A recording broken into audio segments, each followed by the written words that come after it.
ప్రభుత్వంలో ఆర్టీసీ విలీనానికి ముందు కార్మిక సంఘాల గుర్తింపు ఎన్నికలు నిర్వహించాలని సర్కారు తీసుకున్న నిర్ణయాన్ని ఆర్టీసీ జేఏసీ వ్యతిరేకిస్తోంది. ప్రభుత్వంలో ఆర్టీసీ విలీనాన్నే ముందుగా చేయాలని డిమాండ్ చేస్తోంది.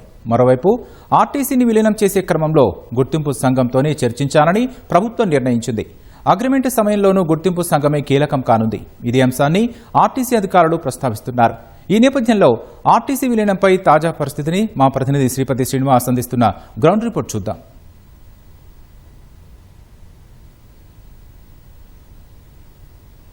రాకేష్, ఆర్టీసీని ప్రభుత్వంలో విలీనం చేస్తామని కాంగ్రెస్ ప్రభుత్వం హామీ ఇచ్చింది.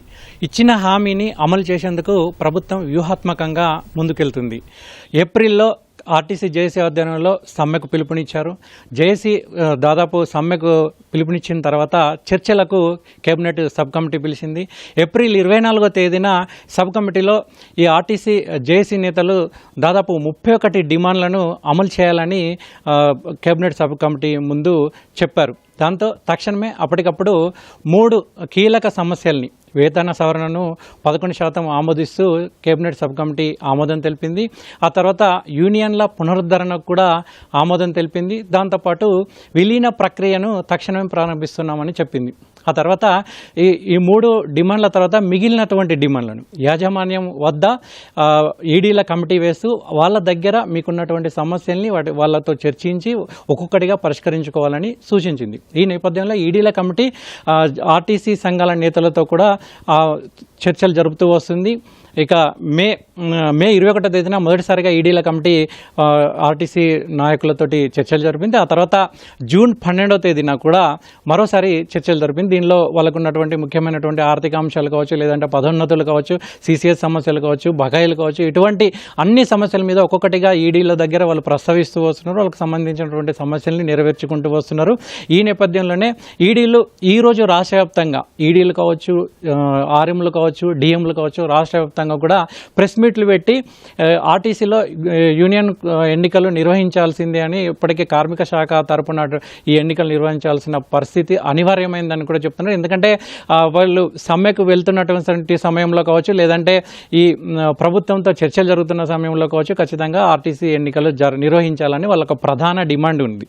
అయితే దీని అగ్రిమెంట్ సమయంలో కూడా ఈ గుర్తింపు సంఘము ఎన్నికల నాయకులు లేదంటే వాళ్ళ నేతలు ఎవరైతే ఉన్నారో ఆ లీడరు దాని మీద సంతకం చేయాల్సినటువంటి ఆవశ్యకత ఖచ్చితంగా ఉంటుందని ప్రభుత్వం భావిస్తుంది. అదేవిధంగా ఆర్టీసీ యాజమాన్యం కూడా భావిస్తుంది. ఈ నేపథ్యంలో ఎన్నికలు అనేటి అనివార్యమైంది. ఈ నేపథ్యంలోనే తిరిగి మరొకసారి అంటే ఇక్కడ ఒక ప్రచారం జరుగుతుంది. యూనియన్లు ఎన్నికలు నిర్వహించాలని గతంలో అన్నాయి, ఇప్పుడేమో ఎన్నికలు వద్దు అని వ్యతిరేకిస్తున్నాయి. అయితే ఈ నేపథ్యంలోనే ఈడీలు ప్రెస్ మీట్ అనేది అనివార్యమైంది. ఇప్పుడు మనతో పాటు గ్రేటర్ ఈడీ శ్రీధర్ సార్ ఉన్నారు. ఆయన ఈరోజు ప్రెస్ మీట్ పెట్టారు. అంత ముఖ్యాంశం ఏంటి ఆయన అడుగుదాం. సార్ చెప్పండి. ఏం లేదండి, గత ఏప్రిల్ లోపల మా వాళ్ళు స్ట్రైక్ పోతా అన్నప్పుడు జేఏసీ వాళ్ళతోని క్యాబినెట్ సబ్ కమిటీ అనేది ఏర్పాటు చేయడం జరిగింది. అందులో గవర్నమెంట్కి సంబంధించిన 3 విషయాలను కూలంకషంగా డిస్కషన్ చేసేసి 11% పిఆర్సీని అనౌన్స్ చేయడం జరిగింది. అదే ఫిట్మెంట్తో అనౌన్స్ చేయడం జరిగింది. రెండోదిగా మన యూనియన్ వెరిఫికేషన్ చేయాలి అని అన్నారు. యూనియన్ల పునరుద్ధరణ కూడా చేస్తామని చెప్పేసి గవర్నమెంట్ అక్కడ డెసిషన్ తీసుకోవడం జరిగింది. అదేవిధంగా విలీన ప్రక్రియని సానుకూలంగా పరిష్కరిస్తామని చెప్పేసి కూడా క్యాబినెట్ సబ్ కమిటీ కానీ ఉన్నత స్థాయి అధికారుల కమిటీ మొత్తం కలిపి అక్కడ డిస్కషన్స్ చేసి ఫైనల్ చేసిన తర్వాత గవర్నమెంట్ అయితే సానుకూలంగా ఉంది, దృక్పథం గట్టిగా ఉంది. అయితే ఆ చర్చల్లో భాగంగా మన యూనియన్లను కూడా భాగస్వాముల విధి విధానాలు విలీన ప్రక్రియలో విధానాలు లో వీళ్లను భాగస్వాములను చేయమని కోరిక మీదకు వీళ్లను భాగస్వామ్యం చేయాలి అని అంటే యూనియన్ వెరిఫికేషన్ అంటే యూనియన్ల పునరుద్ధరణ, అదేవిధంగా యూనియన్లను వెరిఫికేషన్ చేయాల్సిన ప్రక్రియ ముందుకు సాగేటందుకు అన్ని చర్యలు తీసుకోవడం జరిగింది. ఇప్పుడే కార్మిక శాఖ ఆ కార్యక్రమంలో నిమగ్నమై ఉంది. అదే వీలైనంత త్వరలో మన యూనియన్ వెరిఫికేషన్ కంప్లీట్ చేసి రికగ్నైజ్డ్ యూనియన్ ప్రకటించడం జరుగుతుంది. యూనియన్ రికగ్నైజ్డ్ ప్రకటించిన తర్వాత వీళ్లను ఉన్నత స్థాయి కమిటీతో భాగస్వామ్యం అయ్యి ఈ విలీన ప్రక్రియని వీలైనంత వరకు సాఫీగా అందరికీ ఆమోదయోగ్యంగా జరపాలని గవర్నమెంట్ కృత నిశ్చయంతో ఉంది. ఎలాంటి అపోహలు లేకుండా ముందటికి తీసుకుపోయే ప్రయత్నం మేము చేస్తున్నాం.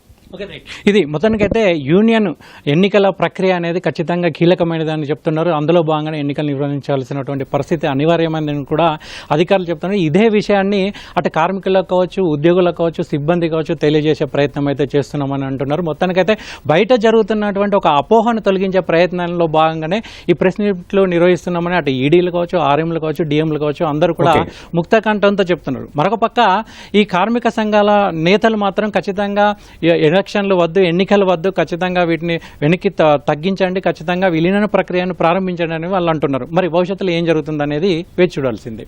ఇక్కడ తాజా పరిస్థితులు. Over to you.